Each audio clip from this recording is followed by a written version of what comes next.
Então, agradeço a presença de vocês e vamos começar, então, a falar sobre literatura. Então, o título da palestra é um título um pouco provocador, porque eu coloquei não um tema, mas uma pergunta: para que serve a literatura? E a resposta, se a gente pensa em termos assim, bem práticos, utilitários, capitalistas, eu responderia: para nada. A literatura não serve para nada, para ganhar dinheiro, para fazer empresa, para ser empreendedor, para ficar rico, para impressionar os amigos. Não. Então, para que serve a literatura? Então, a gente vai começar a construir essa conversa, porque eu pretendo que seja uma conversa e não uma conferência muito acadêmica. Eu fiz assim um pequeno roteiro aqui para não me perder de todo. Então, se eu começo com só uma pequena referência a uma escritora canadense, porém radicada na França, que é a Nancy Houston, que tem um livro que se chama A Espécie Fabuladora. E ela diz simplesmente isso, que nós, a humanidade, nós somos uma espécie fabuladora, porque nós inventamos histórias desde sempre. Então, se vocês pensarem assim na humanidade, em tudo que vocês conhecem da história da humanidade, vocês vão ver que sempre existiram histórias, sempre existiram formas de arte, formas de expressão artística. Então, se vocês lembrarem, por exemplo, das grutas, né? Vocês têm, né? Vocês já viram fotografias de desenhos que eram feitos nas grutas pelos povos primitivos antes da existência da escrita, né? da língua escrita. Mas desde que o homem é homem, desde que as mulheres são mulheres, agora a gente tem que fazer sempre a distinção, né? Desde que existe humanidade, nós temos necessidade de nos exprimir, de dizer de alguma maneira, seja através do carvão, da pedra, né, do desenho, da música, do tantã, temos necessidade de exprimir essas angústias, essas aflições que nos atingem. Então, a literatura caminha por esse caminho, que é o caminho do simbolismo, né, da capacidade que nós temos de abstração, de pensamento e de reflexão. É isso que nos torna mais humanos também, porque nós podemos, ao ler e ao escutar histórias, nós temos essa experiência da alteridade, da outridade, das vidas de outras pessoas que vivem de modo diferente da gente. Portanto, são vidas diferentes das nossas. E essa experiência é muito enriquecedora para a nossa sensibilidade, para o nosso pensamento, para a nossa reflexão e para a nossa inteligência mesmo. Porque a inteligência não é só o raciocínio matemático, científico. A inteligência também é inteligência emocional, a inteligência que nos faz nos solidarizar com o sofrimento do outro, que nos faz pensar sobre como que outras pessoas vivem e vivem de maneira diferente, né? Então, desde o início da humanidade, então estou começando lá no início da humanidade, vocês se colocassem bem lá no início da humanidade, por que as pessoas começaram a contar? Quais são as primeiras histórias que são contadas? São os mitos cosmogônicos. Por que nós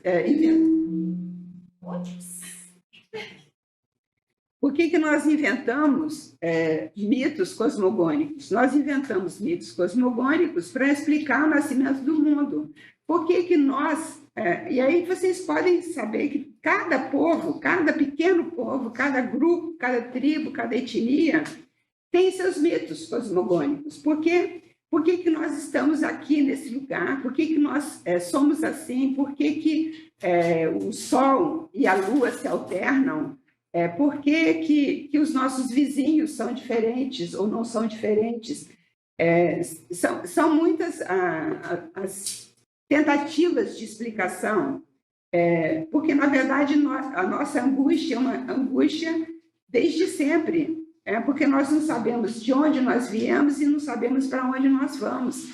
E é assim que nascem também as religiões, assim que nascem os mitos, assim que nascem os contos, né? Porque, por exemplo, como surgiu essa planta? Né? Por exemplo, os índios brasileiros têm o mito da criação da mandioca. De onde surgiu a mandioca, que é uma alimentação, uma parte da alimentação fundamental, né, para os nossos povos indígenas do Brasil. Então, são sempre essas fabulações, essas invenções que nos ajudam a pensar sobre a nossa existência na Terra, né? Então, nós não sabemos de onde nós viemos e não sabemos para onde nós vamos.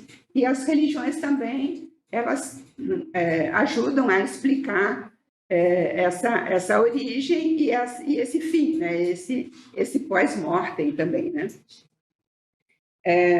E assim vai evoluindo a humanidade.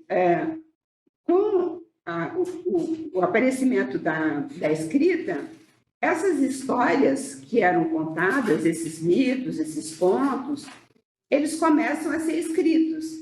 Então, a literatura surge, a literatura tal como nós a conhecemos, ela surge com esse processo de escrita, mas vocês veem que as primeiras obras escritas, elas são decorrências, são uma transposição escrita de histórias que já circulavam oralmente. Então, não existe assim, uma dicotomia, uma dissociação entre a literatura escrita e a literatura oral, que atualmente se usa a palavra oralitura para dizer que existe uma literatura que é oral. E essa passagem, né, do oral para o escrito é uma passagem que se dá em tempos diferentes, dependendo do local, dependendo do povo. Então, se nós temos, por exemplo, Homero, né, que começa a escrever a Ilíada e a Odisseia, todos afirmam que essas histórias já existiam oralmente. Então, Homero foi só um transcritor, né, dessas histórias. E existem outras versões, inclusive, da Odisseia. E tem uma escritora canadense, estou com as canadenses hoje, né? Uma escritora canadense, que é a Margaret Atwood, que escreveu um livro bem interessante que se chama A Odisseia de Penélope. Então, a Odisseia de Penélope ela diz, né, no preâmbulo dela, que ela consultou outros textos diferentes, né? Além da versão de Homero, que é a Odisseia, né? A história de Odisseu, enfim, a história é sempre a mesma, em torno desse Odisseu, que é a versão em latim deu Ulisses, mas em grego era o Odisseu. Odisseu, que deu Odisseia. Odisseu faz uma série de aventuras e passa 20 anos fora, e a Penélope fica em casa. Então, isso aí já é uma história para nos fazer pensar e dar uma aula inteira aqui, né, de 2 horas, né, Max, Simone, assim, que trabalham com literatura de autoria feminina, porque aqui você já tem assim, uma questão, né, que o homem é o aventureiro, é aquele que viaja, que vai fazer a guerra de Troia, no caso de Odisseu. Vocês têm a guerra de Troia foi provocada pelo rapto de Helena, que é prima da Penélope. Então, já é uma história de amor, mas também de violência, de sexo, né? Que é a história em torno da Helena. E esse homem que faz assim aventuras atrás de aventuras, né? Evidentemente, aventuras reais, né, da Guerra de Troia, mas também aventuras míticas. E demora para voltar para casa. E a Penélope fica lá em casa com os seus 100 pretendentes, né? Por quê? Porque, claro, ela é a rainha, os pretendentes, na verdade, estão querendo a Penélope, mas estão querendo também o trono de Ítaca. Né? E como fica 20 anos, o filho, que é o Telêmaco, ele cresce, né? E esse filho vai se tornando também um homem rebelde, cheio de vontades, né? Então, a versão da Margaret Atwood é muito interessante porque ela tem uma outra visão sobre essa Penélope que é muito mais astuciosa. Até a Penélope no mito grego, na história grega, já é astuciosa, porque ela consegue driblar todos os seus pretendentes e espera a volta de Odisseu, através dessa história da tecelagem, etc., que todo mundo sabe.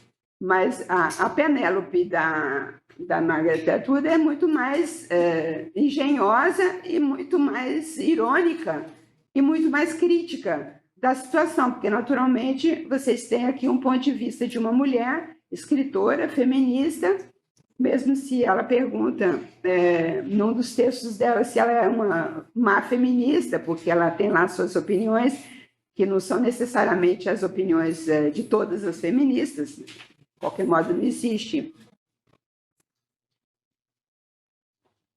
Não existe uma só opinião e um só feminismo. Mas então ela vai falar sobre essa Penélope que não entende por que Odisseu, por exemplo, mata os pretendentes, de certa maneira, ok, né? Porque os pretendentes estavam querendo usurpar o trono dele. Mas por que ele mata as escravas? Então, é uma questão que não aparece no Homero, porque não interessa muito isso para ele, para os homens, eventualmente, que contaram essas histórias, mas que interessa, uma história que interessa mais a uma feminista do século XX e XXI. Então, são muitas dessas histórias, se a gente vai da Grécia, passando, né, pela literatura ocidental, chegando ao Brasil de hoje, enfim, são muitas as histórias que foram transcritas, escritas e reescritas, porque a literatura também uma coisa interessante que eu já falei da Penélope, da Margaret Atwood, mas sempre que você tem um livro, e um livro que é importante, que é impactante, que tem muitos leitores, você vai ter também reescritas. Então, são muitos os escritores que vão reescrever as mesmas histórias. E isso faz parte dessa grande rede que é a literatura. A literatura é esse imenso, né, texto, é um texto, diz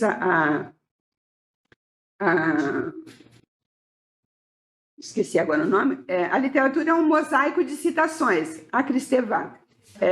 É um mosaico de citações, porque nós estamos sempre nesse terreno das citações e das reescritas.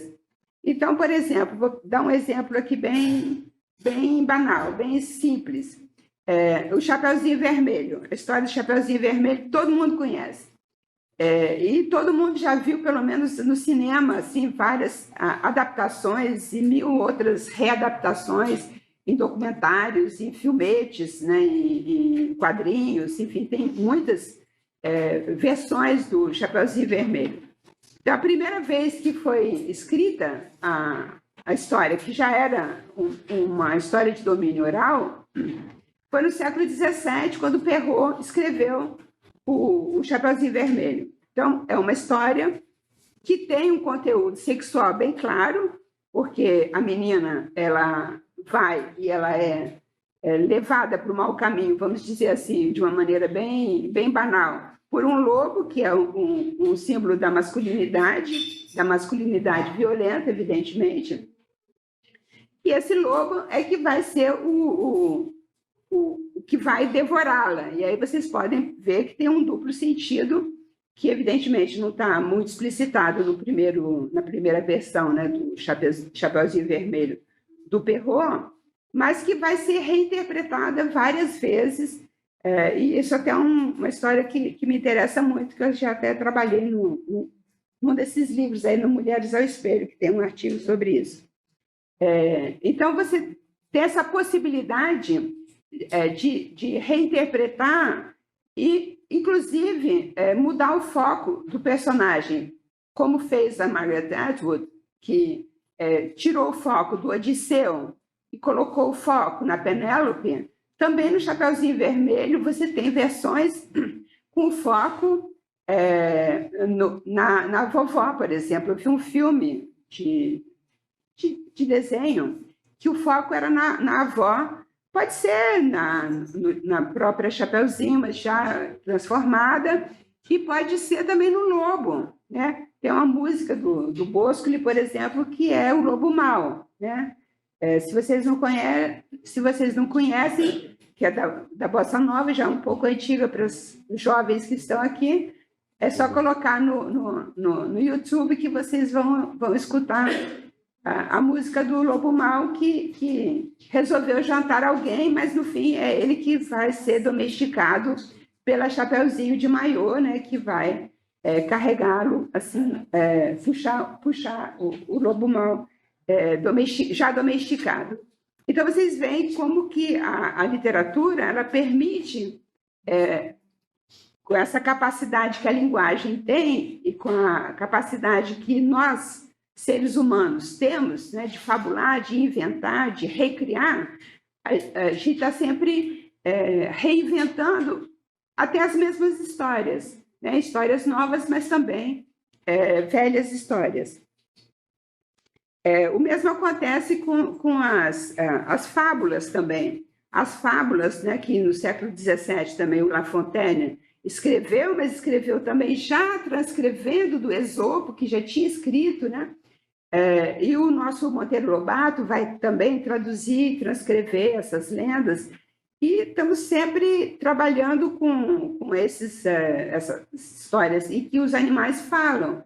Então, vocês veem que nos desenhos animados agora, no século XX, a partir do momento que a gente tem os desenhos para as crianças, né, os filmes para as crianças, os animais falam.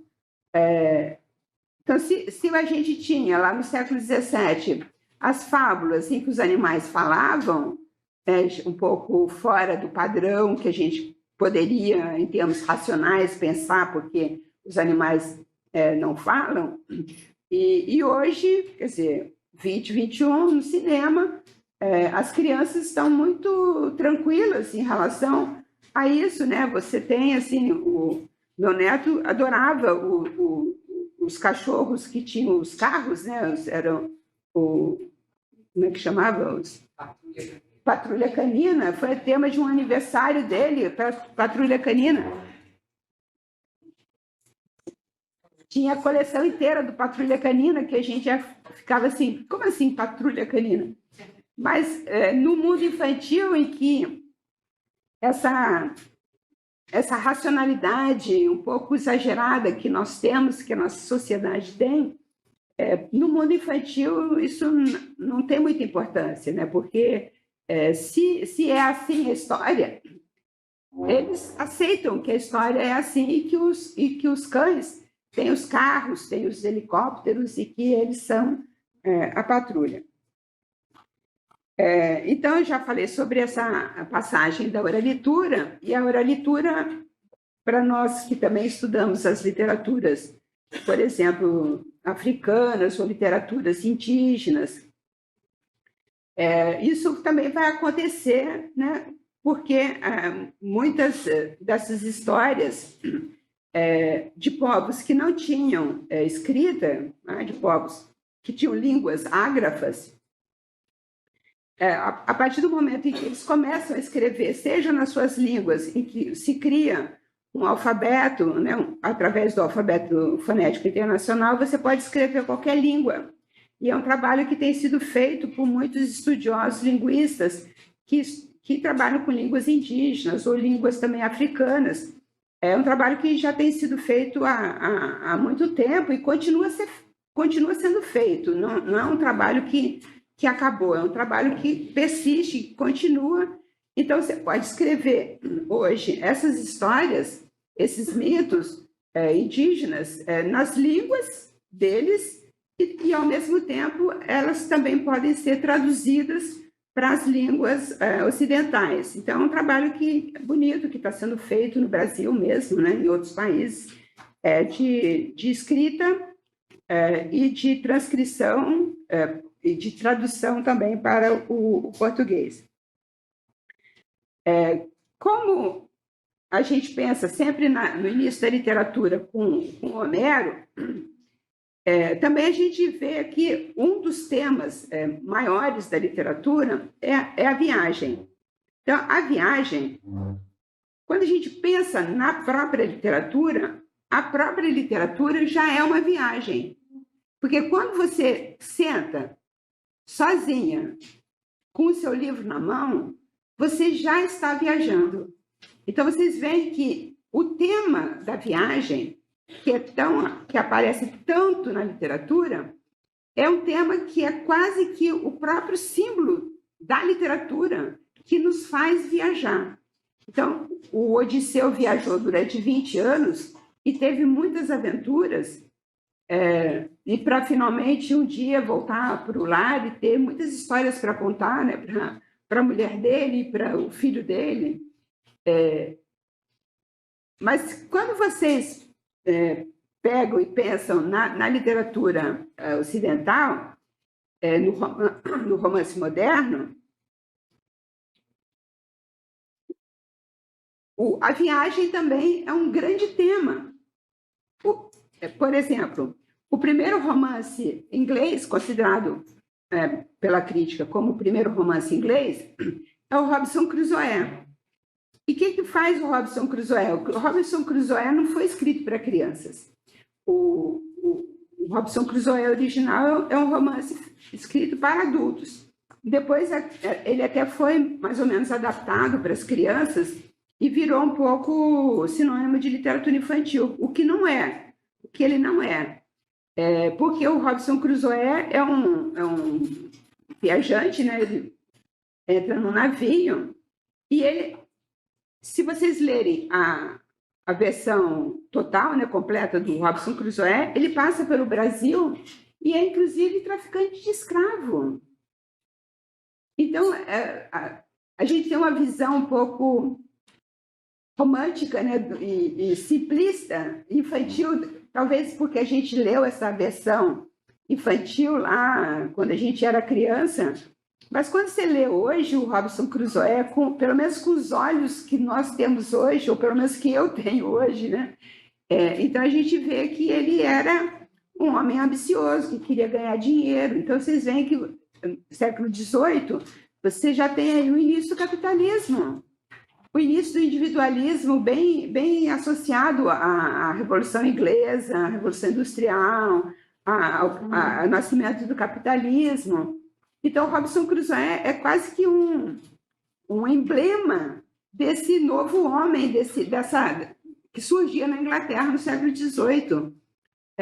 Então, eu falando isso, também vocês veem que a literatura ela não está desvinculada do momento histórico. Ao contrário, ela exprime o momento histórico, só que pelo viés da imaginação, da fabulação e, sobretudo, através da criação de personagens.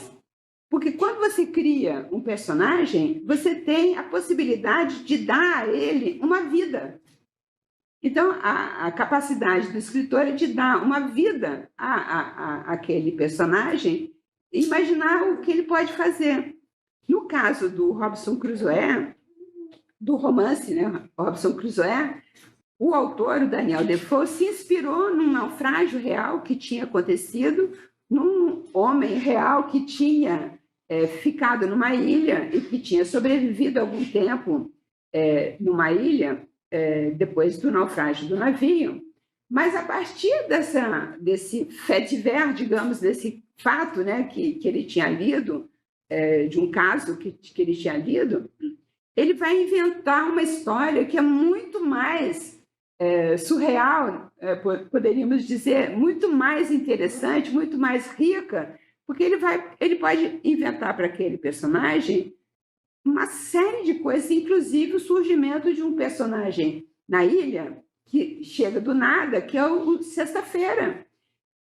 E como ele não fala, né, porque ele teve a língua cortada, nunca saberemos a história dele, porque ele nunca vai contar essa história. E aquilo que não é contado na literatura é ainda mais instigante, porque a gente pode ficar supondo e tentando inventar, né? E a partir daí você pode até escrever um outro romance contando a história de Sexta-feira e inventando uma outra história para o Sexta-feira. Então, Robinson Crusoe, por exemplo, é um romance que também já teve reescritas, assim como todos os grandes romances já tiveram, né, reescritas. O próprio Quixote, que é o primeiro romance, alguns críticos consideram como o primeiro romance moderno, o Quixote, ele também é um viajante, ele é um andarilho, porque ele precisa ter experiências, né, histórias para contar. É claro que ele tem lá o seu sonho fantasioso, né, de ser um cavaleiro andante, baseado nos romances de cavalaria, mas ele vai, então, contratar alguém, né, que é o Sancho Panza, que vai acompanhá-lo e ele vai, então, viajar e a partir dessas viagens é que o romance se constrói. Nos intervalos, quando eles param para dormir, tem também outras pessoas que estão lá e que contam outras histórias. E essas outras histórias são verdadeiros contos, porque são histórias completas. E aí por diante, muitos desses romances, sobretudo do século XVIII, são histórias de viagens. Então, a literatura tem essa possibilidade, né, essa capacidade de nos fazer viajar. Então, a literatura muitas vezes é vista como uma forma de evasão, uma forma de alienação, uma forma de fugir da realidade.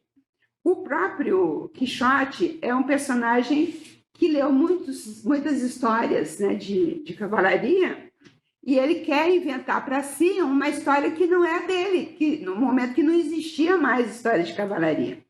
Então, é uma alienação que decorre dessa leitura, digamos, errada, né, que ele faz da própria realidade que ele vive. Ele fica muito fixado nos romances que ele lê e está desligado da realidade. E é claro que isso também é o caso da Madame Bovary, do Flaubert, que leu muitos romances românticos e fica imaginando, né, que aqueles homens que ela conhece são aqueles heróis românticos que vão trazer felicidade para ela. E evidentemente que ela vai se dar mal. Então, a Madame Bovary é uma personagem muito, muito interessante, eu adoro esse romance, é um romance ao qual eu sempre volto, porque ela tem uma grande autonomia em termos assim, de desejo, de libido, de desejo sexual, inclusive. Ela é ativa, ela tem 2 amantes, né? E fica muito empolgada nesses 2 casos, né? Mas são 2 homens que vão abandoná-la. Mas ela investe toda a sua capacidade inventiva nesses 2 homens que são 2 poltrões, dois homens que não valiam a Madame Bovary. E ela vai acabar se suicidando, porque ela vai se endividar e vai enfim, se perder nessa história. E a psicanalista Maria Rita Kell analisou esse romance, e uma das coisas que ela coloca é justamente o fato de que ela tem autonomia, aparentemente uma autonomia, mas a verdade é que ela investe tudo no homem, né? E ela depende dessa realização. A realização dela só passa por esses dois homens. Ela não se realiza por si só.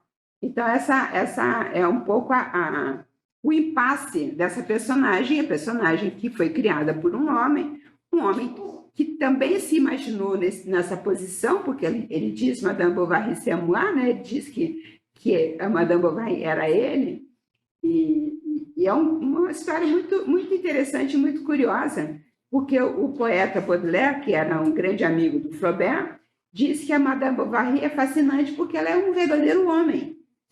Ela é masculina, ela é viril, ele usa a palavra viril. Ela é viril porque ela é uma mulher que deseja. Então, vocês veem que todas essas coisas são muito entramadas, muito interligadas, porque o desejo também está ligado à virilidade, como se as mulheres não tivessem desejo. Então, tudo isso é muito interessante, mas não vou poder ficar falando o tempo todo da Madame Bovary, poderia ficar bastante tempo. Bom, então, eu falei da evasão. Então, tem esse aspecto da literatura como evasão e como alienação, mas tem também o outro aspecto que eu já mencionei, que é como que a literatura também está muito fincada na história e na realidade, e como que ela exprime uma realidade, ainda que essa realidade seja uma realidade imaginada, uma realidade inventada, porque também nós inventamos nossas vidas. A nossa vida não é só o que a gente vive, é também aquilo que a gente inventa para nós. Então, a gente tem uma capacidade de invenção, e por isso também que não existe uma distinção muito rígida, uma fronteira assim, que diz que isso é autobiografia, isso é ficção. Porque quando você quer fazer uma autobiografia, você já cai na ficção. E quando você quer fazer ficção, você se inspira na autobiografia ou na biografia dos outros, nas vidas das pessoas que você conheceu. Então, não existem limites muito rígidos entre a autobiografia, a biografia também e a ficção. Porque quando você faz a biografia de um autor ou de uma autora, digamos, vou fazer a biografia da Clarice Lispector, são muitas, né? Eu tenho vários documentos, tenho os livros que ela escreveu, as entrevistas que ela deu, as entrevistas que ela fez com outras pessoas, porque quando você entrevista uma outra pessoa, você também já está falando de si na entrevista, né, do outro. Mas como saber o que a Clarice Lispector pensava?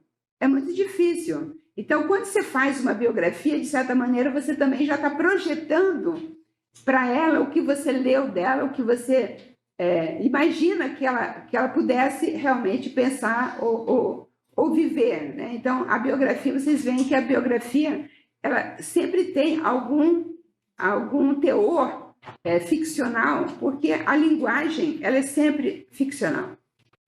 Se nós estamos falando, nós já estamos inventando. Não existe possibilidade da linguagem não caminhar por esse terreno da simbolização e da invenção.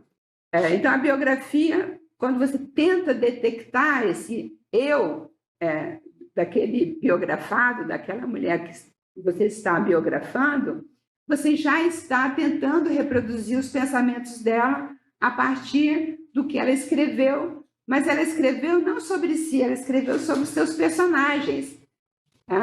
Mas até que ponto a gente pode saber o que ela projetou nos seus personagens, de si ou não?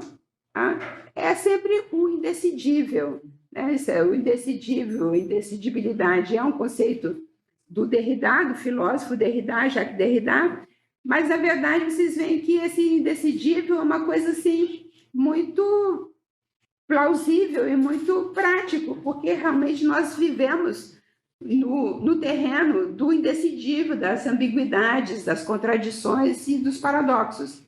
Não existe uma possibilidade de uma certeza, de uma verdade sobre a vida humana, sobre o que nós pensamos, né? Às vezes nem nós mesmos sabemos o que nós queremos e o que nós pensamos, né? Se vocês se perguntam, né? Mas o que eu quero, né? Eu quero ficar com ele? Quero, não quero, quero, não quero. Então, se termina o namoro, depois volta o namoro, termina o casamento, volta o casamento. Então, são sempre questões que são muito difíceis de serem decididas e esclarecidas de uma maneira muito peremptória. A gente está sempre nesse terreno do movediço, que é o próprio terreno da literatura, da imaginação, porque nós estamos sempre nesse indecidível. Então, mas a literatura, como eu disse, está fincada na história, e a literatura do século XX, do século XX, XXI, né? Nós estamos aqui no XXI já, muitas vezes ela está falando desses grandes crimes da humanidade. Então, você tem, assim, durante o século XX e XXI, não tem como falar só do XX, né? Porque nós já estamos no XXI. Nós temos a questão, por exemplo, do Holocausto, né, dos judeus na Segunda Guerra.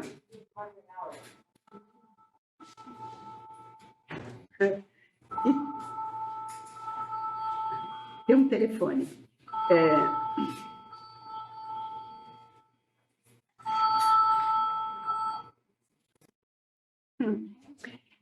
Então, tem toda uma literatura que foi escrita sobre esse grande trauma que foi o Holocausto.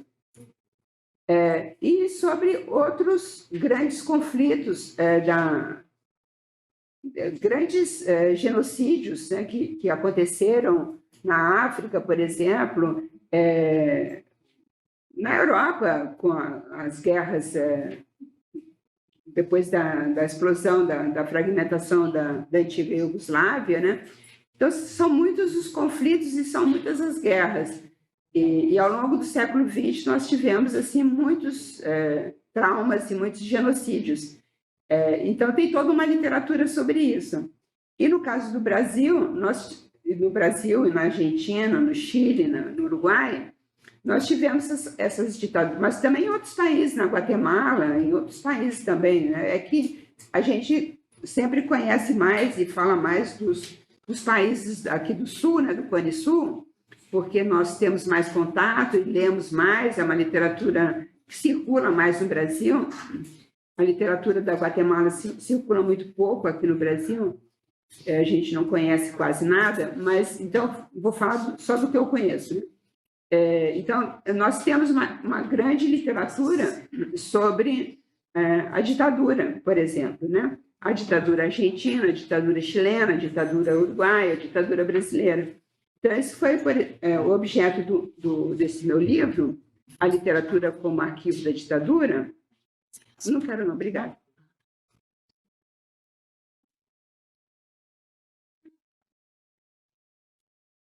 E aí, por que eu digo a literatura como arquivo da ditadura?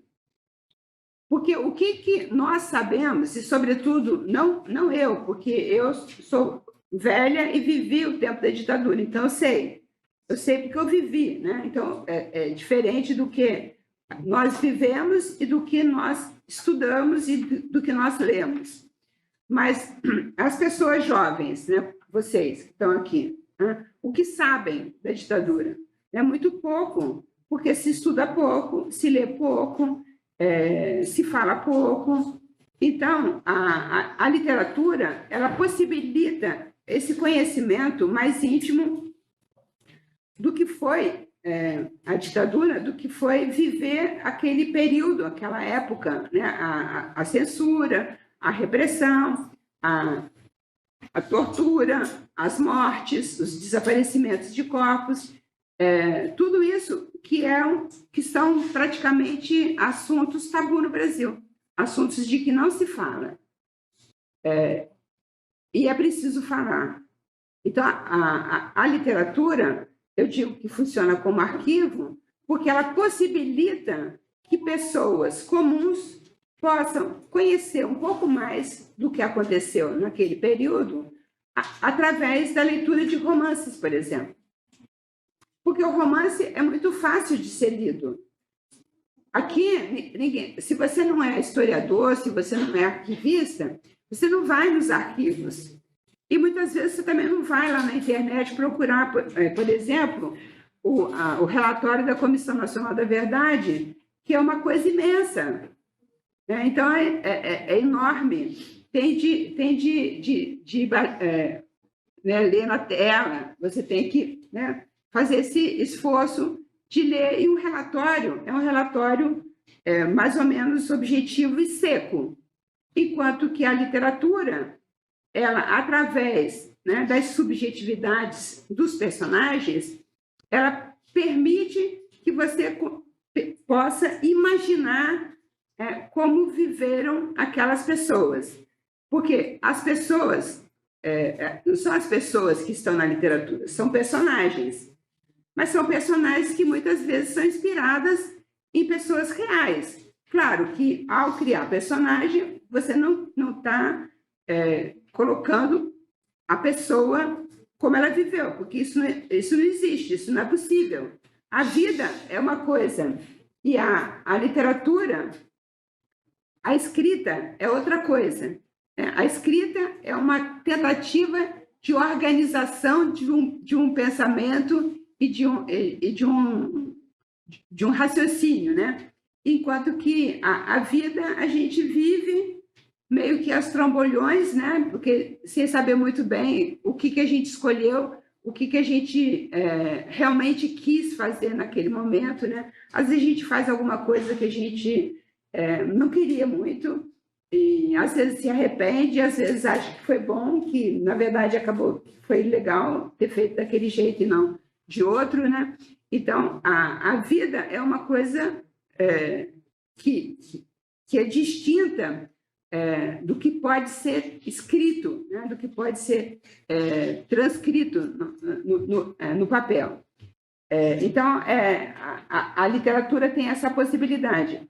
E quem estuda esse tipo de literatura percebe que a literatura que tem uma repercussão mais forte é aquela literatura que não tranquiliza. É uma literatura que tem um crítico francês, Dominique Viard, que diz que a literatura ela pode ser desconcertante. Então, desconcertante é uma palavra bonita, né? Eu acho uma palavra bonita, porque ela desconcerta, ela deixa o leitor desconcertado. Você não fica apaziguado. Quando você termina a leitura, você não está feliz, você não está tranquilo. Então, muitas vezes você sai do cinema, eu vou dar o exemplo do cinema, porque o cinema é realmente a arte, né, que principalmente o cinema comercial americano, hollywoodiano, é um cinema que tende a ser apaziguador. Você sai do cinema, mesmo um filme de campo de concentração, você sai do cinema feliz, porque a lista de Schindler, o Schindler foi um homem bom, aí ele salvou lá uns tantos judeus, e aí você sai do cinema tranquilo, porque ele foi bom e ele tinha lá os trabalhadores judeus que trabalhavam na fábrica dele, né? Então, era uma parte de bondade, uma parte de utilitarismo, né? de capitalismo, e muitos outros romances também, e, sobretudo, filmes que terminam assim, de uma maneira um pouco apoteótica e apocalíptica, como Bárbaros Inglórios, como é que é? Bastardos Inglórios, né? Que é outro filme assim, que é muito bom, porque ele cria assim, uma tensão muito grande, mas que termina de uma maneira tão apocalíptica, né? Que você sai do cinema de alguma maneira tranquilizado, né? Porque você sente que você foi vingado, você acha que a história, né, deu razão para os bons, né? Você puniu os maus, então você está feliz e você sai do cinema feliz. E claro que também tem literatura sobre o Holocausto, que termina assim de uma maneira feliz, né? Que a mãe reencontrou a filha, ou, enfim, esse tipo de história. No caso da ditadura, não tem nenhum romance que tem final feliz, não, mas eu li assim, uma quantidade enorme, e eu estou lendo ainda, porque estou fazendo um outro livro já, só sobre mulheres, só sobre escritoras mulheres, ou mulheres que escreveram, relatando a sua experiência da ditadura. Então, um próximo livro. É um próximo livro que não sei quando ficava pronto, porque tem uma pilha assim, de livros para eu ler lá. É muita coisa. Então, talvez até o ano que vem não dê conta. Mas, então, a literatura então, tem essa possibilidade de dar conta de uma realidade histórica que é muito elucidativa para nós compreendermos melhor a história. A mesma coisa acontece, e no Brasil começam a aparecer mais romances sobre isso, sobre a escravidão. Alguns romances de escritoras, romances relativamente recentes, né, como O Defeito de Cor, da Ana Maria Gonçalves, como Água de Barrela, da Eliana Alves Cruz, Ponciá Vicêncio, da Conceição Evaristo, alguns romances que, de alguma maneira, resgatam essas histórias da escravidão e contam essas histórias de um ponto de vista de uma pessoa negra, portanto, que tem uma necessidade de imaginar esse passado, porque esse passado é um passado tem pouca coisa escrita, então é difícil você imaginar aquilo que não foi escrito. E no Brasil nós temos poucos relatos de escravos, relatos escritos, né, de escravos, como nos Estados Unidos você tem essas histórias, né, de escravos, porque muitos conseguiram a liberdade, foram alfabetizados ou tiveram a ajuda de um mediador e contaram as suas histórias. Tem os relatos que foram feitos. No Brasil, nós não temos nenhum relato de escravo publicado no século XIX.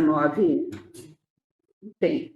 Então, você tem que ter, através da literatura, você pode imaginar, e claro, você vai se basear em pesquisas históricas, você vai ler outras literaturas de outros países também, e você pode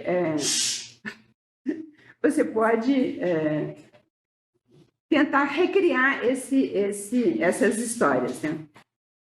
Eu vou parar por aqui e vou abrir a conversa, porque está todo mundo já querendo conversar. Então, eu botei aqui, eu trouxe para exibir esses livros. Um é sobre a ditadura, tem 2 livros que são sobre as escritas de autoria feminina, né? Esse Por uma Crítica Feminista e Mulheres ao Espelho, e outro tema que eu trabalho bastante é essa relação entre autobiografia, ficção e autoficção, que está também nesse novo livro, que é esse aqui, A Nebulosa do Autobiográfico. E esse livro que eu fiz com a minha colega Ana Fedrich é sobre a literatura comparada, porque a literatura, na verdade, é sempre uma literatura comparada, não existe literatura nacional. A literatura nacional é só uma maneira de você tentar recortar a literatura, porque os escritores, eles leem a literatura do mundo inteiro. E quando eles escrevem, eles estão recriando, reescrevendo histórias do mundo inteiro. Então, é um pouco um livro meio que básico para a graduação que foi feito. E isso aqui é da EDUF, Então, é isso. Se vocês quiserem perguntar, conversar, estou aqui à disposição. Bom, então, assim, primeiro, brigadíssima, viu, Eurídice, por essa... É de máscara, hein? Bom, obrigada, viu, querida, por essa fala, assim. E eu acho interessante nós observarmos que o título era uma pergunta, né? E é muito interessante como Eunice foi lá atrás e ela veio fazendo uma própria tessitura. Então, ao invés de responder diretamente, serve para isso, não serve para aquilo, né? Ela nos leva a pensar o que significa esse servir, né? Que tipo de serventia se espera.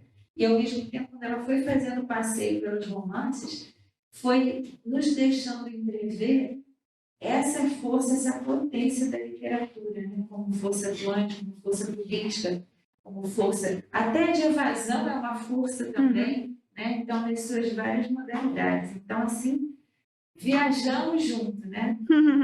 E aí, então, está aberto para vocês comentarem, falarem, o que vocês quiserem, baterem palmas, né?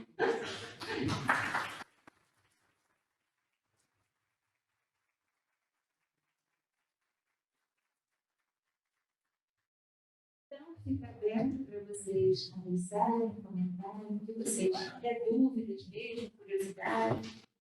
Os colegas aqui fiquem à vontade.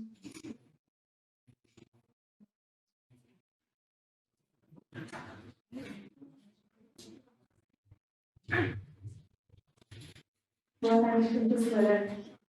Nós estamos realizando um trabalho aqui em Literatura Brasileira 1, com a professora Cassiana, sobre essa desconstrução, esse questionamento dos autores canônicos da literatura, né? Que são sempre homens brancos, da elite, que contam histórias de mulheres, que contam histórias, como a senhora mencionou, né? Mulheres viris, porque tem um homem por trás.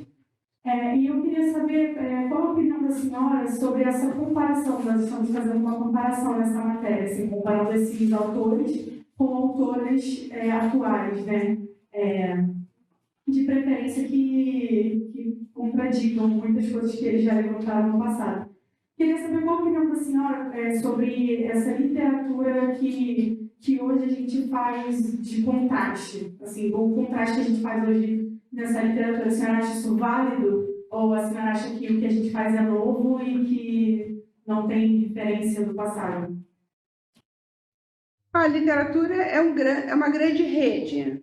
Então, não existe uma dicotomia entre uma versão, por exemplo, da Ana Maria Gonçalves, né, com o Defeito de Cor, e uma versão, por exemplo, do Filme do Povo Brasileiro, do João Ubaldo, que é um romance que ela claramente leu e se inspirou nele, inclusive pegou lá um personagem do Filme do Povo Brasileiro, do João Ubaldo, e colocou no romance dela, que é o Hamleto. Então, vocês veem que não existe uma oposição. Eu acho que a gente não deve trabalhar em termos... a gente deve trabalhar em termos de contraste, tudo bem, mas não é uma oposição, assim, não é uma dicotomia,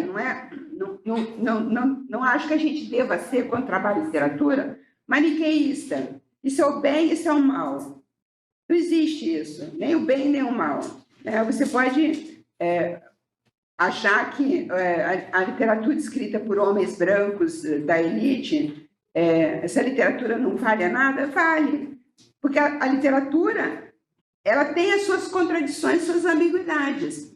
Então, por exemplo, vou te dar um exemplo, porque a gente falou de escravidão e de Brasil. Eu estou lendo um romance que eu não tinha lido, porque eu vou participar de uma banca em São Paulo daqui a alguns dias, e esse romance está no corpus da tese, e é um romance de que eu ouvi falar muitas vezes e nunca tinha lido. Se chama Menina Morta, de Cornélio Pena. Um romance publicado nos anos 50, acho que é 54. Bom, escrita por um homem branco, e se passa durante o período da escravidão, da escravista. É um romance riquíssimo. Claro que você vai ver lá um ponto de vista que tende a ver os negros escravos, lá, os escravizados, de uma maneira um pouco superficial, né? As personagens que aparecem são as mucamas, que são geralmente mulatas, que são as escravizadas, às vezes até forras, que trabalham dentro da casa, né? Dentro do casarão. Mas o mundo dos brancos, o mundo dos senhores, é um mundo tão... está desmoronando. É um mundo tão doentio. Os personagens são tão frustrados e mal resolvidos emocionalmente, que também é muito interessante você ver que ele não está pintando ninguém com um pozinho de ouro. Ele está recriando um mundo que ele imagina, claro, é um mundo imaginário, evidentemente que também ele fez pesquisas para poder criar esse mundo. Nenhum romancista escreve do nada, eles sempre pesquisam. E ele recria um mundo que é um mundo em crise. E aí você pode analisar o que se quiser. Você pode ver que esses personagens da Casa Grande, né, os brancos, né, os senhores, eles estão todos muito mal resolvidos, e os escravos, evidentemente, eles estão muito explorados, isso não tem nenhuma dúvida, né? Mas eu sou defensora de ler qualquer literatura. Eu acho que a gente não deve censurar literatura, nem o Monteiro Lobato, que já foi muito criticado por causa da Anastácia. Eu acho que a gente tem que sempre contextualizar e ler. Claro que quando você dá para criança, para adolescente, você tem que ter um outro tipo de abordagem. Você vai explicar, vai contextualizar, tem toda uma questão de metodologia de ensino, dependendo da faixa etária. Eu estou falando de adultos, né? Aqui nós estamos só com adultos. Nessa sala não tem nenhum adolescente, só temos adultos, estudantes universitários. Então, a gente tem a capacidade de ler e de ter essa contextualização. A gente pode fazer essa contextualização. Eu acho, sinceramente, que uma das melhores obras para você entender o mundo escravista do sul dos Estados Unidos é ler Faulkner, que é um homem branco, filho de senhores, né? Senhores lá dos Estados Unidos, né? Filho desses grandes proprietários rurais. Mas ele vocês veem, ele já é um transviado. Porque ele não é um senhor de escravos e nem é um proprietário rural. Ele é um escritor. E, ao se tornar escritor, ele já saiu da rota. Então, ele já está questionando aquele mundo doentio. E se vocês lerem sem prejuízo, né? Prejuízo no sentido de preconceito, né? Em espanhol que tem prejuízo, né? Em inglês também, né? Prejudice. Sem preconceito, você vai ver como que o Faulkner, de certa maneira, esse romance de Cornélio Pena, ele tem um diálogo com o Faulkner. Você tem esse mundo todo doente. É um mundo feito, né, de impostores e de usurpadores. E isso está muito claro no Faulkner, que esses brancos que chegaram lá, eles são usurpadores, usurparam dos índios que estavam lá antes, trouxeram os negros para serem escravizados, trabalhar para eles, né? Então, você vê, apesar dele ser um homem branco, e o João Baldo também no Vivo Povo Brasileiro, eles têm uma literatura que é muito, muito rica e muito densa. É só uma questão de saber ler.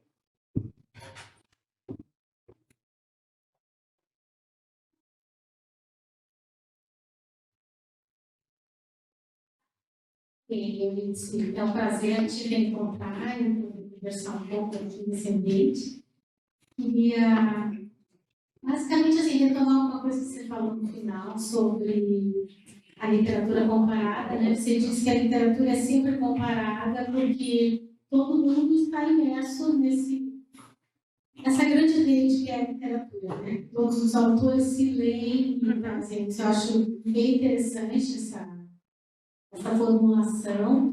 E também eu acho que, do ponto de vista dos leitores, isso é a mesma coisa, né? Os leitores estão sempre mergulhados nessa rede também, dialogando, e nesse sentido, assim, me agrada muito uma perspectiva como do teórico palestino Edward Said, quando ele fala em contraponto, né? Nós estamos sempre trabalhando em contraponto, né? Eu acho que a literatura comparada, esse olhar comparatista é um olhar em contraponto, né? Não maniqueísta, como você falou, mas sempre colocando coisas distantes, próximas uma da outra. Nesse sentido, eu não sei qual é a ligação que eu estou fazendo, mas para mim aparece, eu queria questionar sobre o título do seu livro, perguntar, quando você propõe por uma crítica feminista, esse é o nome. Eu acho bem interessante uma crítica literária feminista, porque você se posiciona como alguém que advoga para a crítica literária dessa perspectiva feminista. Eu acho que vem daí o gancho que eu estou fazendo, essa ideia da leitora feminista, né? Não é uma escritora, você não está buscando, em princípio, a escritura feminista, está buscando a sua posição de leitora feminista, é isso? E eu queria que você falasse um pouco disso e falasse assim, da importância de uma crítica literária feminista, porque eu acho ótimo quando alguém põe um título por uma crítica literária feminista, ou seja, você já tem uma posição aí, está defendendo essa posição, e eu queria que você falasse um pouco sobre o quanto isso é apropriado e bem-vindo na nossa crítica literária. É também um título um pouco provocador, porque quando eu disse para o meu marido que o livro ia se chamar Por uma Crítica Feminista, ele tentou me dissuadir. Imagina, por que feminista? Eu falei, porque é para sacudir mesmo, é para se pensar essa possibilidade de uma crítica feminista. Porque, na verdade, ninguém sabe o que é uma crítica feminista. Eu também não sei. Eu quero saber o que é uma crítica feminista. É um olhar feminista em cima da literatura. Então, por exemplo, quando eu falo da Madame Bovary e vejo as dificuldades dela, eu poderia dizer que eu estou tendo um olhar feminista sobre a performance dela. Porque qual é a performance dela? Ela coloca nas mãos dos homens a felicidade dela. E você não pode colocar nas mãos do homem, né, de um amante, a sua felicidade. Então, quando eu digo, por exemplo, que a Júlia Lopes de Almeida é uma escritora feminista, né, evidentemente, antes, né, de se falar em feminismo, realmente, porque ela coloca nos romances dela as mulheres sempre, no final do romance, ou no meio do romance, as mulheres ao trabalho.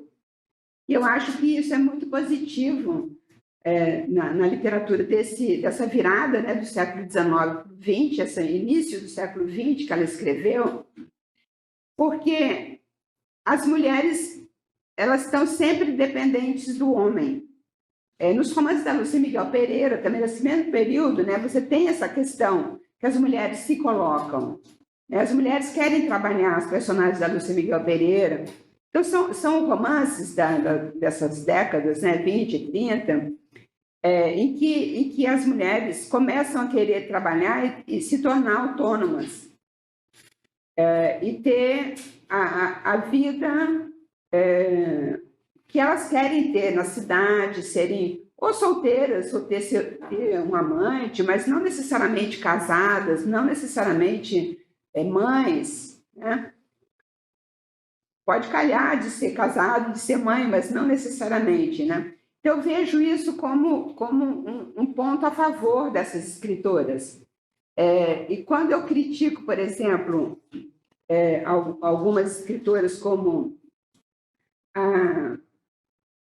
As Enervadas, né, que foi publicado em 22, da Crisanteme, pseudônimo Crisanteme, eu acho que existe o mesmo a virgindade inútil como é que é? Isso, a cobra. Ercília Nogueira Cobra, né? Cobra Nogueira. São romances interessantes e são romances, até certo ponto, transgressivos, porque elas colocam personagens que têm uma sexualidade livre. Então, nesse sentido, elas são, podemos dizer, transgressivas e revolucionárias.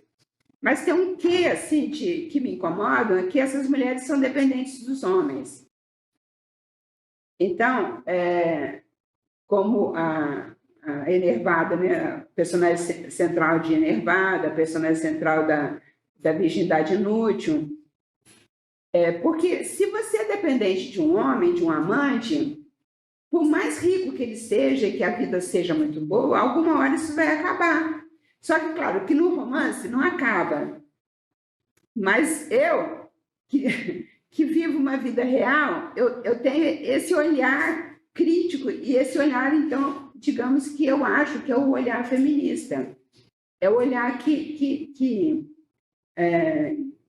se inquieta da situação das mulheres em qualquer idade. Porque é muito fácil você ter 25 anos, 30 anos e ser uma mulher linda e ter amantes maravilhosos. Quero ver o que vai acontecer quando se tiver 50, 60, sabe? Então, a Júlia Lopes de Almeida tem um romance dela que atualmente é bastante estudado já na universidade, que se chama Falência. De certa maneira, é uma inversão do romance clássico masculino do século XIX, porque, como da Madame Bovary, que a Madame Bovary se mata porque ela vai à falência. E no romance da Júlia Lopes de Almeida, é o marido que se mata porque ele vai à falência. Então, a mulher ela tem que se virar. E aí ela, as filhas, sobrinha, empregada, enfim, só mulheres. Todas as mulheres vão se pôr ao trabalho. Elas têm que sobreviver. Então, em vários romances da Júlia, tem aquele livro também, então, um romance de cartas, chama... E agora? Que as mulheres estão na roça, né? Esqueci o título agora. Que as mulheres chegam na roça, sempre o marido morreu. Sempre, a história de Marta também. O marido morreu e deixou as mulheres na miséria. Então, as mulheres têm que ir à luta e vão trabalhar no que elas podem, né? Então, eu me lembro do Voltaire, sabe, do Cândido, que ele termina com: é preciso cultivar o jardim, sabe? Que é o quê? Uma ética do trabalho. Então, é por aí que eu vou, sabe? Porque me indagando sobre que papel essas mulheres estão fazendo e que, se eu ler um livro de um homem, por exemplo, que eu estou lendo agora, né, do Cornélio Pena, já de uma outra época, né, que é um período que eu não estudo normalmente, essa literatura escrita por homens em 1950, e lembrando também que eu não fui professora de literatura brasileira a vida inteira, fui professora de literatura francesa. Então, a minha leitura de brasileira não é assim tão completa quanto seria se eu tivesse feito a minha carreira todinha só com brasileira, que tem também o bom e o ruim, né? Eu sou mais eclética, eu leio mais, né, tenho mais outras leituras, outros trânsitos, também por conta da minha formação da minha carreira de literatura francesa, né? Mas, enfim, é interessante ver como que o Cornélio Pena cria... Só tem mulheres no livro da Menina Morta. Só tem mulheres. Todas as personagens são mulheres. E tem o senhor comendador, que é o grande patriarca, que diz uma frase e some. Aí diz uma frase e some. E tem todas as mulheres são todas histéricas.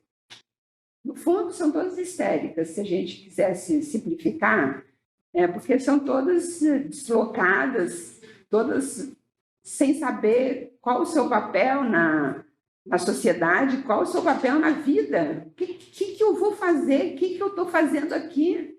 É muito intrigante, é muito interessante também, porque você vê, é um autor, né, um homem, né, que tem essa percepção e essa sensibilidade também de criar personagens femininas que não são aquelas mulheres só desejáveis que vão casar e que estão, sabe, aquele sonho do casamento, nada disso.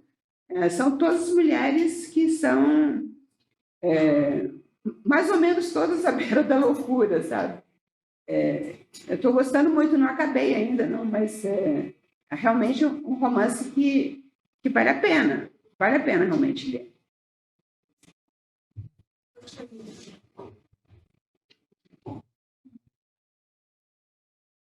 Eu também quero começar por agradecer a sua fala, muito boa, muito interessante. E, bem, começo por um desabafo pessoal. Eu acho que eu, enquanto professora de literatura, hoje em dia, eu sinto um certo estremecimento, um certo desconforto, no sentido da dificuldade de chegar ao aluno. Eu acho que mudou alguma coisa. Eu acho que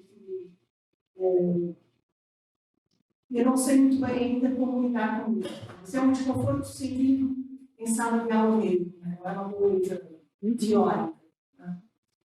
Então, queria perguntar se também passa por esse estremecimento ou se há alguma coisa mudou em relação a 30 anos atrás. E a sua fala começa a falar de fabulação, que é uma maneira maravilhosa de começar a ver a questão da literatura, que pode não ser só literatura. Estou a lembrar agora do texto do António Cândido, direto à literatura, e ele diz bem, mesmo no barzinho ao fim da tarde, as pessoas estão contando casos. Sim. Uhum. Então a imaginação está toda ali. Uhum. E a minha pergunta é no sentido assim, acha que a cultura digital, não só pelos bens que ela tornou possíveis, mas pelo excesso de permeabilidade que ela tem nas nossas percepções, ela pode alterar as formas de falar, ela é perigosa para as nossas formas de falar, para a nossa fabulação? É sempre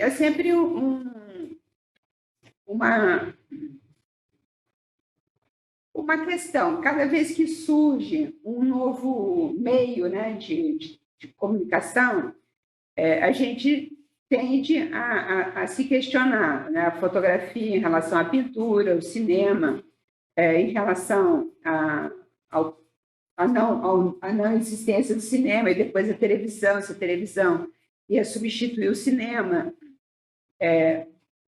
Eu diria que hoje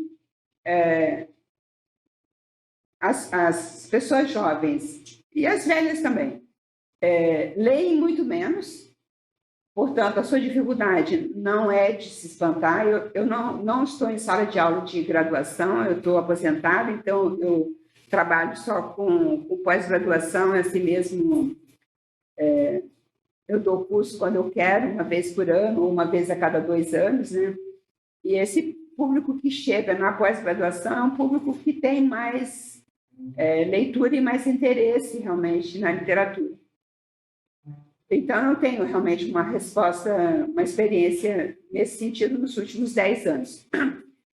Mas, com certeza, o fato de estar colado no celular, e isso você vê na sala de aula, pessoas que estão coladas no celular, essa cultura do celular, que passa por pequenos vídeos, memes, e TikToks, né, etc., E mesmo as séries de televisão que agora as pessoas estão verdadeiramente aficionadas, né, nas séries, de alguma maneira, essas séries substituem a literatura para muita gente, né?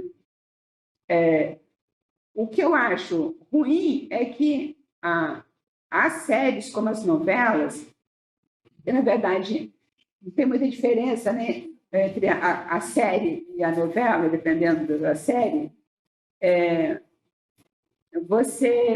Você precisa imaginar pouco, porque já está tudo ali.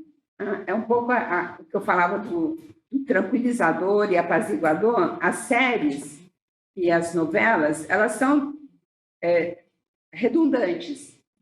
Tem muita repetição, então você já entende tudo, a imagem também já diz tudo. Então, você tem pouca inquietação, portanto, você é levado menos à reflexão do que quando você lê um livro. Eu acho que é negativo nesse sentido. Agora, por outro lado, eu também sou muito realista. A gente não vai mudar o mundo. O mundo é isso que está aí, né? O celular passou a ser uma coisa dominante. O que eu acho que eu faço é a minha dosagem, né? Eu fico no celular o suficiente para me informar, receber minhas mensagens, responder mensagens, e-mails e, eventualmente, dou uma passada lá no meu Facebook, no meu Instagram, mas, assim, rapidamente coloco alguma coisinha lá, meio que para alimentar a minha página, mas se você ficar muito colada nos videozinhos, etc., realmente você está perdendo seu tempo, né? Porque é muita coisa para nada. O título de uma peça de Shakespeare, Much Ado About Nothing, né? É uma perda de tempo. Você não tira nada dali. É uma evasão sem nenhuma gratificação.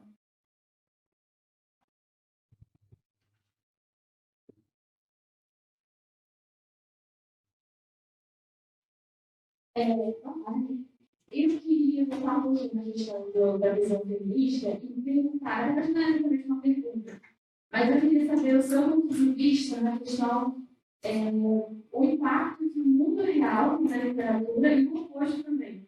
Que a literatura tem no mundo real, como meio que um antes e depois, entre aspas, de se escrever um livro, mas dentro dessa visão feminista.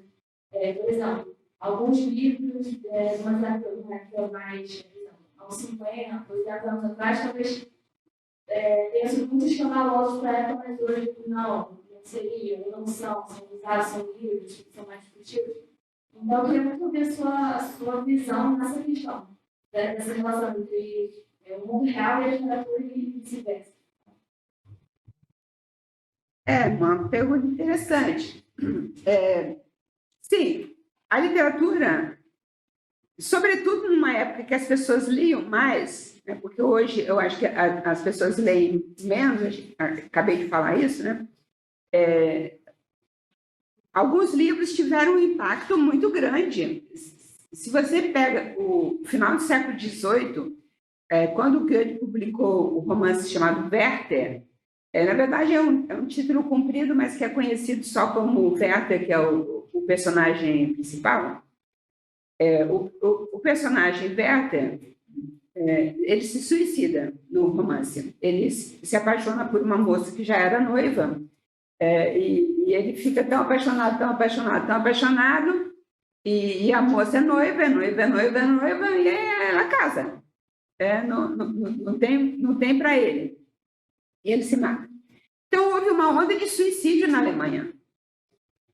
Vocês veem que o romance teve um impacto na juventude, né? Uma juventude que, evidentemente, estava mais ou menos preparada para esse impacto também. Uma juventude que estava sofrendo esse mal do século, essa crise que deu origem também até essa expressão do mal do século, que é mais do início do século XIX.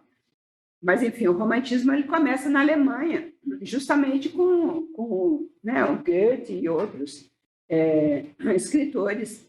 E o Werther, esse romance, é um dos desencadeadores desse movimento chamado romantismo.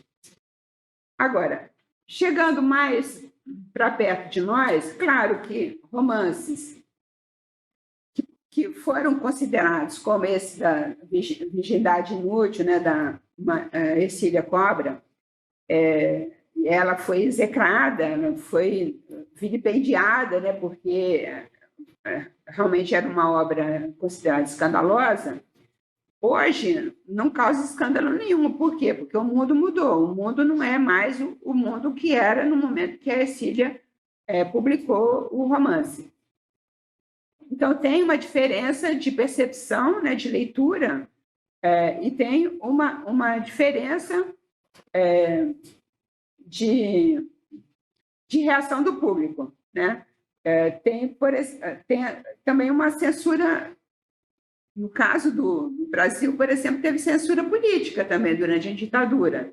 Então, obras que falavam de determinadas coisas, como músicas, né? Músicas do Chico Buarque, que foram proibidas pela censura, porque você tem um Estado autoritário que vai proibir determinadas coisas, determinadas músicas ou determinados livros que são mais livres, libertários, etc. Mas vocês veem que nós estamos em plena democracia e há uns 2, 3 anos atrás, não, 2 não, porque tudo que foi antes da pandemia, 3 anos.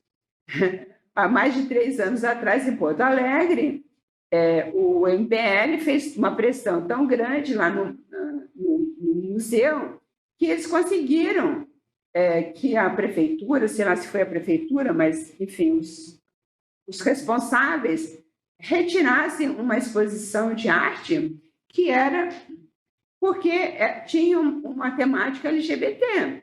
Então, uma coisa que eu considerei na época uma coisa escandalosa, porque essa exposição ela foi depois trazida para o Parque Lage, no Rio, e eu fui ver essa exposição, até participei como chama, vaquinha, né? Fui ao museu.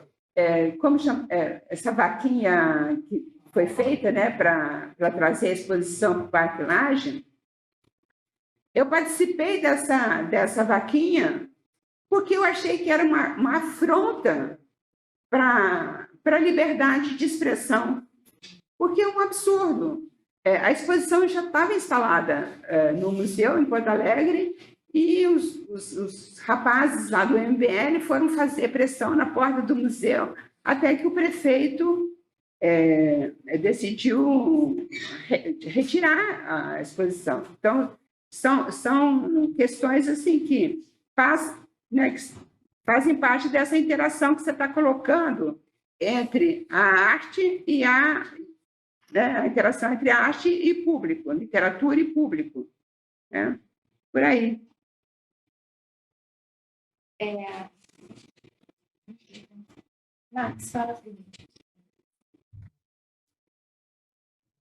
Bom, Euridice, como todo mundo já falou, eu vou agradecer. É sempre muito bom estar perto de você. Aliás, há 3 anos a gente não faz um encontro assim. A minha observação, a minha pergunta, que você comente, tem a ver com essa pergunta feita agora, com a observação desse mundo. O texto, eu gosto muito do texto da Maria Rita Kelly sobre o Madame Bovary. A gente está até trabalhando uma das turmas da graduação, o romance. É indiscutível a importância e a competência da Maria Rita Kelly. Só que tem uma questão que passa pelo texto, né? Você, quando fala do texto, essa ideia de uma crítica feminista se tornar uma possibilidade de anacronismo. O que eu discordo da Maria Rita Kelly nesse sentido? Tudo bem que o desejo da Emma passe pelos homens, porque a gente está falando de uma mulher do início do século XIX, né? E que não tinha direito nenhum.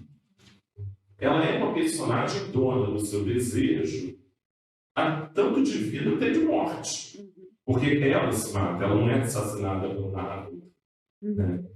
Então, não sei, eu fico pensando que a gente pode cometer um determinado anacronismo quando numa desse terreno de areia movediça, que pode ser qualquer crítica, de querer pensar que a Emma ainda tinha essa obrigação, né, de ser dona do seu desejo independente dos homens. Não. É uma questão provocadora, Max. Não é anacronismo, porque eu só posso pensar com as armas que eu tenho hoje. Então, eu não consigo pensar como uma mulher de 1870, que é o ano da publicação do... 57. 57. Então, que é o ano da publicação das Flores do Mal também, do Baudelaire, verdade. Eu não posso pensar como alguém que viveu naquele momento. Eu só posso pensar como alguém que vive no século XXI. Então, não existe possibilidade de anacronismo. O que é anacronismo, eu acho, é você querer censurar uma obra porque ela veicula uma determinada visão de mundo que era própria daquela época. Eu acho que, se você fizer isso, eu acho que isso é anacronismo. O que eu vejo na Madame Bovary, e também na Ana Karenina, é que elas estão naquela sociedade. E evidentemente que elas estão querendo viver a experiência do amor. Então, elas têm coragem de partir para essa aventura. E elas vão se dar mal porque elas vão se matar. Se você pegar, são livros todos escritos por homens. Então, você tem a Sonata de Kreutzer, por exemplo, escrita também pelo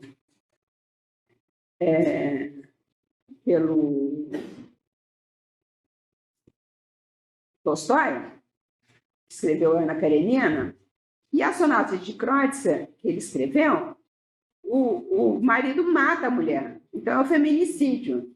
Então, tem todos esses conflitos, né, de casamento na obra do Tolstói. Então, a gente lê e vê o que aquela sociedade era, e como que aquela mulher está inserida naquela sociedade, e como que os homens, os personagens, né? A gente não está falando de vida real, a gente está falando de personagens, e como que os homens, personagens homens, reagem naquele mundo que é o mundo da literatura. Mas não vejo como anacronismo, porque quando eu falo da crítica feminista, é você tentar entender aquela mulher em situação. Não é exigir da mulher, não estou exigindo nada da Emma Bovary, eu estou tentando entender a Emma Bovary na vida dela, né? Ela vai para o convento, ela estuda, ela vai para o sítio do pai, a vida é um tédio, ela não sabe o que fazer, ela está naquele tédio total, o primeiro que aparece para casar com ela casa.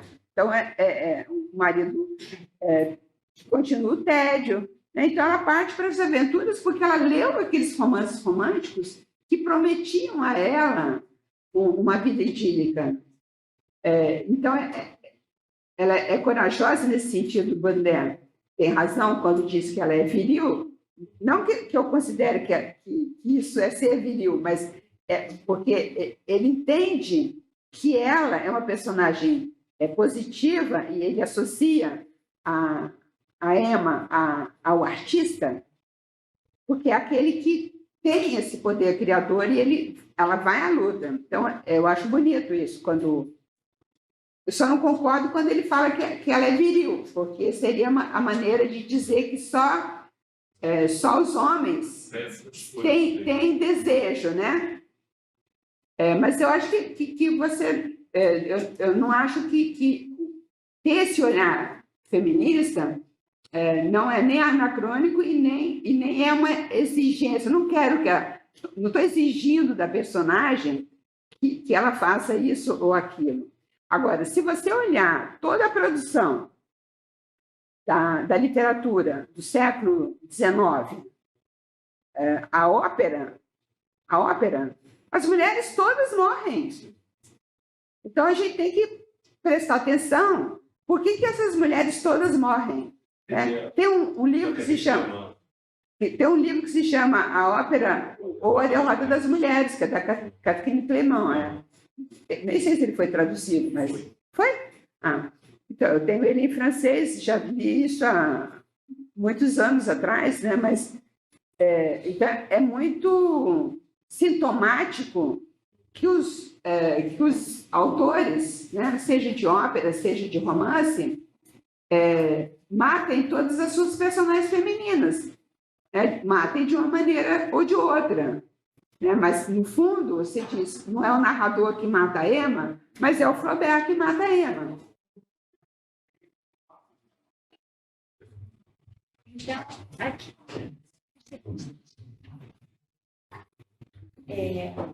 Para a gente já ir finalizando o evento, né? Eu gostaria de fazer um comentário, voltando à questão que já foi conversada aqui, de que os leitores, as pessoas estão lendo mais, né? Lendo menos textos e livros literários. E eu fico assim, pensando muito nisso, se talvez a literatura exija um momento, um recolhimento, uma relação específica com aquele objeto, uma intimidade, uma solidão, né? E tudo no mundo hoje nos leva ao contrário, né? Para fora, para a rapidez, para a multiplicidade de estímulo. Então, dificulta esse momento de, ao mesmo tempo, solidário e solitário, né? E aí eu fiquei me lembrando uma coisa que eu acho engraçada, que me veio à mente quando eu dei aula em escola para adolescente, até falei isso com um acompanhamento que tinha na época aquele, não sei se vocês lembram disso ou se vocês conheceram, o tal do Tamagotchi, né? Que eles tinham que cuidar, e aí na aula eles levavam para a aula, e aí de repente eles tinham que toda hora ficar olhando, porque senão o bichinho morria. Aí morria, era um desespero, porque aí não tinha mais como voltar, parava a aula, etc. E hoje eu acho que o celular é uma espécie de Tamagotchi, mas a nossa relação inverteu, que quem morre somos nós se ele pifar, né? Então, quer dizer, é uma coisa assim, né? Engraçada, mais ou menos, não sei se eu acho muita graça, mas é uma ironia até. E aí eu fico pensando em como um novo modelo de percepção para que a leitura se faça, seja necessário. Então, eu não sei se você acha, Elis, que para a gente ler mais precisaria talvez de mudar a própria relação com o livro, mudar o nosso modelo perceptivo, a modalidade de leitura, alguma coisa assim. Eu não tenho resposta, eu tenho pensado muito nisso. Eu acho que o hábito da leitura, se ele vem desde a infância, é mais fácil você preservar, porque você tem aquele momento em que você está sentado sozinho e lendo, né? Não sei se depende muito das famílias. Eu, por exemplo, não tinha biblioteca em casa, morava numa casa sem livros. Uma família que não era absolutamente escolarizada. Mas eu sempre li muito desde criança e procurei livros nas bibliotecas, na igreja, enfim, em todos os lugares que tinha livro, eu caçava os livros e lia. Mas eu vejo assim nas famílias que eu conheço assim que tem crianças, né, como meus netos, por exemplo, esse hábito de ler. Eu mesma tive isso com meu filho, né, quando era criança, de ler histórias, né, de dar livros. Se você desenvolve esse hábito que é um hábito solitário, realmente. Quando você senta para ler, você está sozinho, você está viajando com aqueles personagens, né? Agora, se você não tem, ou você quer, e você pode fazer essa experiência tentando, né? Ou você não vai ler nunca. Não tem muita solução, porque, na verdade, cada indivíduo tem a sua individualidade e as suas possibilidades. Eu não digo nem escolhas, porque nem sempre são escolhas muito racionais. Muitas vezes a gente não escolhe nada. Eu disse que a gente vive aos trambolhões, eu acho que é isso. A gente não escolhe muita coisa, a gente faz o que a gente é movido por dentro, é uma coisa que vem de dentro de nós. Eu quis ler quando era criança, não porque me disseram que eu devia ler, mas porque, por alguma razão, ou pela escola, não pelos meus pais, mas pela escola, eu tive vontade de ler. Mas isso é uma coisa realmente que varia muito de pessoa a pessoa. Não tem solução nem explicação, não. Se eu me comparar com meus irmãos nunca se interessaram em ler nada. Então, eu li porque li, sabe-se lá por quê, né?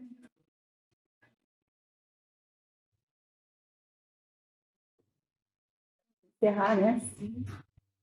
Então, agradeço aqui mais uma vez a presença de vocês, né? A presença da Eurídice para nos brindar com essa fala assim, tão preciosa, né? Eu espero que continuem semeando aí na mente de vocês, né? Que vocês saiam daqui pensando sobre essas questões, né? Sobre a literatura, sobre a nossa relação com a literatura, sobre ler, sobre a força da literatura, se capacidade ou não de nos transformar ou não, né? Então, assim, é sempre muito profícuo. E eu agradeço aqui ter tido essa aula inaugural no nosso programa, né? O programa de pós-graduação em Letras e Linguística, que da Faculdade de Formação de Professores, do Departamento de Letras. Então, é sempre, assim, uma alegria esse evento presencial, primeiro depois de 3 anos, vamos dizer assim. Então, gente, vamos em frente. Muito obrigada a todos e a você. Obrigada pela presença.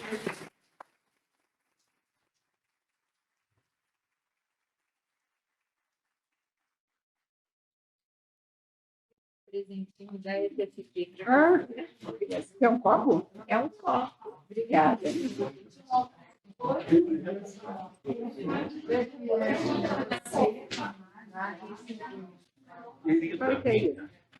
Eu compro esse de você mesmo?